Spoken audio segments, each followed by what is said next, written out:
evaluasi hasil seleksi CPNS dan PPK tahap 1 tahun 2024 sebagaimana surat permintaan pimpinan DPR RI. Bapak Ibu yang saya hormati, dalam hal pemerintah telah menetapkan arah pengadaan ASN tahun 2024 dengan beberapa fokus utama. Pengadaan CASN fokus pada pemenuhan tenaga guru, tenaga kesehatan, penyelesaian pegawai non-ASN, dan rekrutmen fresh graduate untuk membawa inovasi baru. Selain itu, rekrutmen untuk jabatan yang terdampak digitalisasi dikurangi, sehingga talenta digital diutamakan guna mendukung transformasi digital. Nah, Bapak dan Ibu sekalian, pengadaan CASN yang sudah kita laksanakan tentunya didasarkan pada beberapa regulasi yang menjadi pijakan hukum di dalam setiap tahapannya. Dasar hukum yang sudah kita lakukan, sudah disusun, ini seperti yang kita lihat di sini adalah Undang-Undang Nomor 20, kemudian Undang-Undang Nomor 11 tahun 2017 sampai Undang-Undang tahun PP 49 termasuk PP Peraturan Menpan Nomor 8 2014, dan kami juga sudah mengeluarkan beberapa peraturan-peraturan mengenai bagaimana mekanisme seleksi CPNS dan mekanisme seleksi P3K yang akan menjadi pedoman bagi BKN dan instansi pemerintah yang melaksanakan seleksi CPNS maupun P3K. Dalam pelaksanaannya ada dua mekanisme Bapak dan Ibu sekalian di dalam pengadaan seleksi ASN ini, yaitu CPNS, di mana formasi CPNS ini diperuntukkan bagi pelamar umum, termasuk di dalamnya adalah para fresh graduate, talenta digital, diaspora maupun putra-putri daerah seperti Kalimantan dan daerah tertinggal. Dan ini 100% kuota untuk umum. Kemudian sementara formasi P3K difokuskan pada untuk pegawai non-ASN yang sudah memiliki pengalaman bekerja di instansi pemerintah yang telah terdaftar di dalam database BKN dan ex-THK2. Jadi ini ada dua kebijakan. Nah, setiap jalur ini Bapak dan Ibu sekalian memiliki mekanisme seleksi yang ketat dengan kelulusan berdasarkan nilai terbaik dan peringkat terbaik. Jadi seleksi ini bertujuan untuk memastikan bahwa ASN yang direkrut memiliki kompetensi yang baik. Untuk memastikan ini, kita sudah merekrut talenta terbaik seleksi ASN yang dilakukan melalui beberapa tahapan yang secara terstruktur, dari mulai pengumuman seleksi, pendaftaran seleksi sampai nanti kita pengumuman ini ya sudah, mungkin nanti Pak Kepala BKN akan menyampaikan secara lebih detail mengenai tahapan-tahapan pengadaan untuk CASN ini. Setelah meninjau beberapa kebijakan dan tahapan pelaksanaannya, data kebutuhan pegawai dan formasi yang dibuka pada pengadaan CASN tahun 2024 yang tadi diumumkan tanggal 5 Januari adalah sebanyak 2,3 juta formasi yang terdiri dari 429.183 formasi untuk instansi pusat dan 187.333 untuk instansi daerah dan 6.027 CPNS lulusan kedinasan. Berdasarkan pendataan pegawai non-ASN dalam data BKN, sisa non-ASN yang belum diangkat adalah sebanyak 1.789.051. Jumlah ini adalah jumlah yang disepakati oleh Komisi 2 DPR terkait dengan pengangkatan non-ASN berdasarkan data yang ada di database BKN. Nah, Bapak dan Ibu sekalian, setelah proses pengusulan formasi berjalan, terdapat perubahan karena kebutuhan yang kita sediakan, misalnya untuk CPNS adalah 680.822, ternyata yang diusulkan oleh instansi pusat dan daerah hanya 278, sedangkan formasi yang kita berikan itu hanya 248 formasi yang kita sediakan berdasarkan usulan yang disampaikan oleh pemerintah pusat maupun di daerah. Di daerah, kebutuhan yang disampaikan kepada kami adalah 483, tetapi usulan yang disampaikan kepada kami jumlahnya lebih kecil, yaitu sebanyak 148.113 dan formasi yang disediakan setelah kami lakukan penyesuaian pengecekan terhadap formasinya yang kita dapat adalah 134.000 424. Sementara P3K, formasi yang dibutuhkan, yang disampaikan kepada kami adalah 1.605.634 dan daerah kebutuhannya 1.383.000 gitu ya. Tapi yang diusulkan ke kami itu hanya 714.161 dan formasi yang kami berikan kepada daerah adalah 716.70. Jadi ini antara yang kita sediakan dengan pengusulan dari instansi itu lebih kecil. Jadi apa namanya, tempat kita sediakan sudah besar, tapi yang diusulkan karena memang ada keterbatasan ini, karena ada penetapan formasi di daerah ini berkurang karena usulan semula adalah karena adanya keterbatasan anggaran dan instansi instansi pemerintah juga mengajukan penambahan alokasi formasi dari usulan penyelesaian tenaga non-ASN.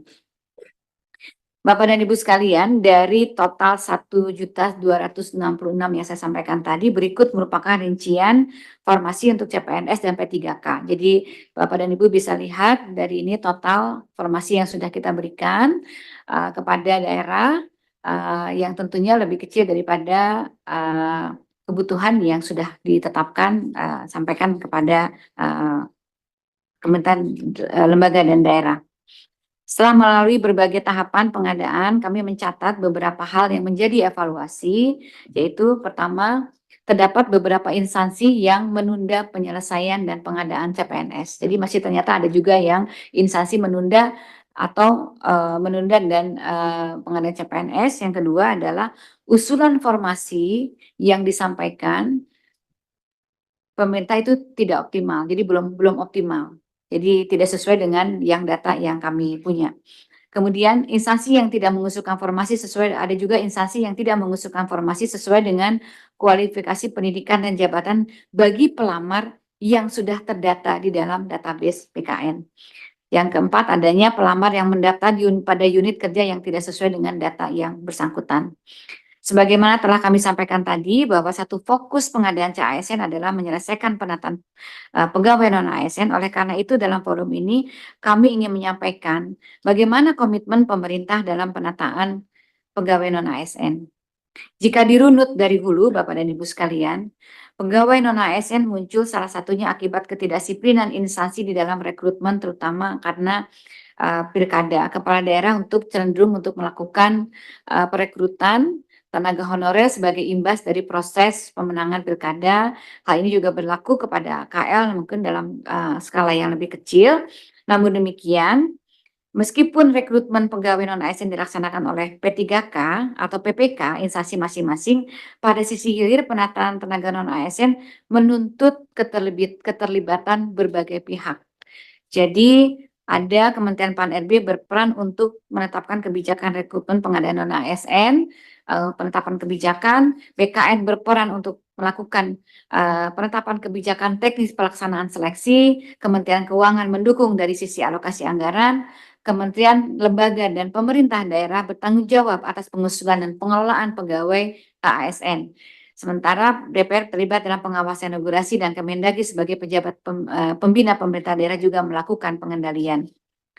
Berdasarkan pendataan tahun 2022, berdasarkan database ASN, Bapak dan Ibu sekalian, dari sini kita bisa melihat bahwa data yang 2,3 juta ini ternyata banyak di tenaga administrasi. Jadi Bapak Ibu bisa melihat data profil tenaga non-ASN yang kami lakukan pendataan di tahun 2022. Profil ini menunjukkan betapa beragamnya latar belakang pegawai non-ASN yang tersebar di seluruh instansi pemerintah yang menghadirkan tantangan tersendiri tentunya di dalam upaya penataan. Nah, Bapak Ibu pimpinan dan Komisi 2 yang kami hormati, sejak tahun 2005 pemerintah itu sudah menerbitkan berbagai macam regulasi untuk melaksanakan berbagai langkah menata pegawai non-ASN. Jadi penataan tenaga non-ASN ini sudah kami lakukan sejak tahun 2005. Afirmasi sudah kami lakukan sejak tahun 2005. Jadi sampai hari ini yang kita lakukan adalah kebijakan-kebijakan yang bersifat afirmasi. Jadi langkah diawali dengan PP 48 tahun 2005 yang menghasilkan pengangkatan 860.220 pegawai non-ASN yang menyisakan pegawai yang tidak memenuhi kriteria sebanyak 60.482 THK 1. Kemudian dengan PP nomor 56, di dalam PP 48 Bapak dan Ibu sekalian juga kami sudah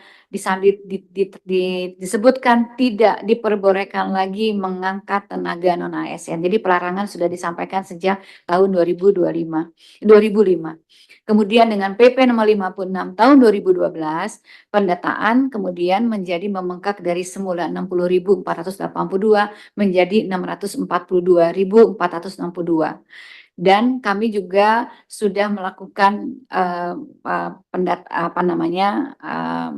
penyesuaian passing grade juga kita sesuaikan dan sudah diangkat, kita sudah dilakukan tes yang lulus hanya 209.872, yang tidak lulus 438.590. Ini pun dengan tes yang kami passing grade untuk tes pun sudah kami rendahkan, tapi juga masih banyak yang tidak memenuhi syarat, begitu masih banyak yang tidak lulus sekitar 438. Kemudian juga berlanjut 2017 Bapak dan Ibu sekalian, terus sampai juga akhirnya dengan Undang-Undang Nomor 20 tahun 2023 sekaligus juga mengamanatkan untuk kita diselesaikan Desember 2024, termasuk ada pelarangan untuk pengangkatan tenaga non-ASN. Amanat tersebut tentunya sudah ditindaklanjuti oleh DPR RI dan pemerintah melalui Kementerian PAN-RB dan BKN. Melalui rapat dengar pendapat tanggal 28 Agustus 2024, DPR dan pemerintah sepakat untuk melakukan penataan pegawai non-ASN yang terdata dalam database BKN dengan ketentuan pegawai non-ASN yang mendaftar dan sesuai dengan formasi yang diusulkan langsung diangkat menjadi PPK. Kemudian yang kedua, pegawai non-ASN yang mendaftar dan tidak terdapat dalam usulan formasi maka diangkat menjadi PPK paruh waktu.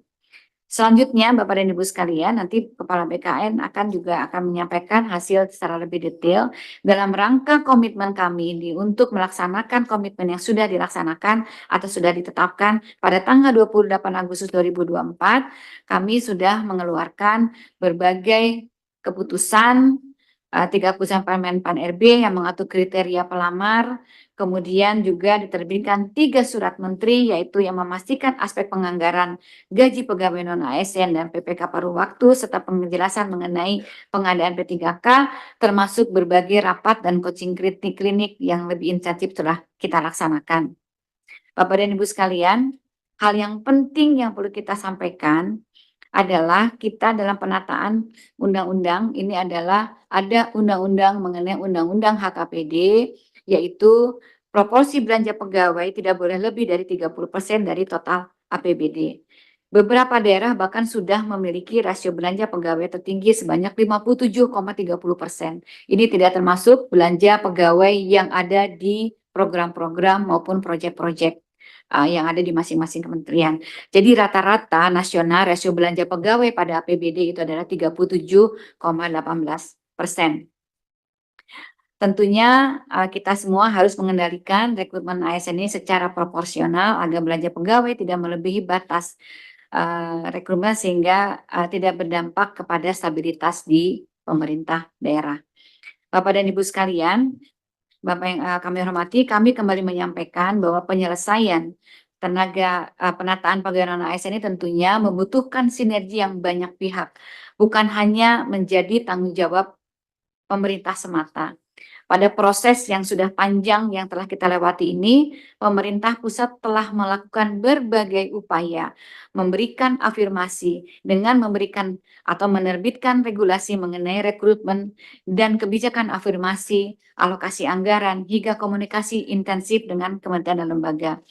Secara teknis proses pengadaan juga sudah disiapkan dan dilaksanakan oleh Badan Kepegawaian Negara. Ini tanda contoh sudah menyatakan bahwa kami Kemenpan RB maupun BKN sudah selesai melaksanakan proses pengadaan.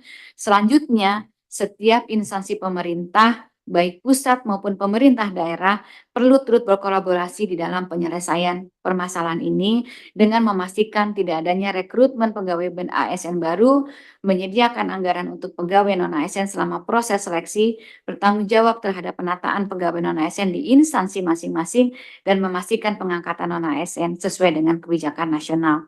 Hingga hanya dengan kolaborasi ini tentunya peran aktif adalah dan peran aktif dari semua stakeholder tentunya penataan ASN ini dapat kita selesaikan bersama.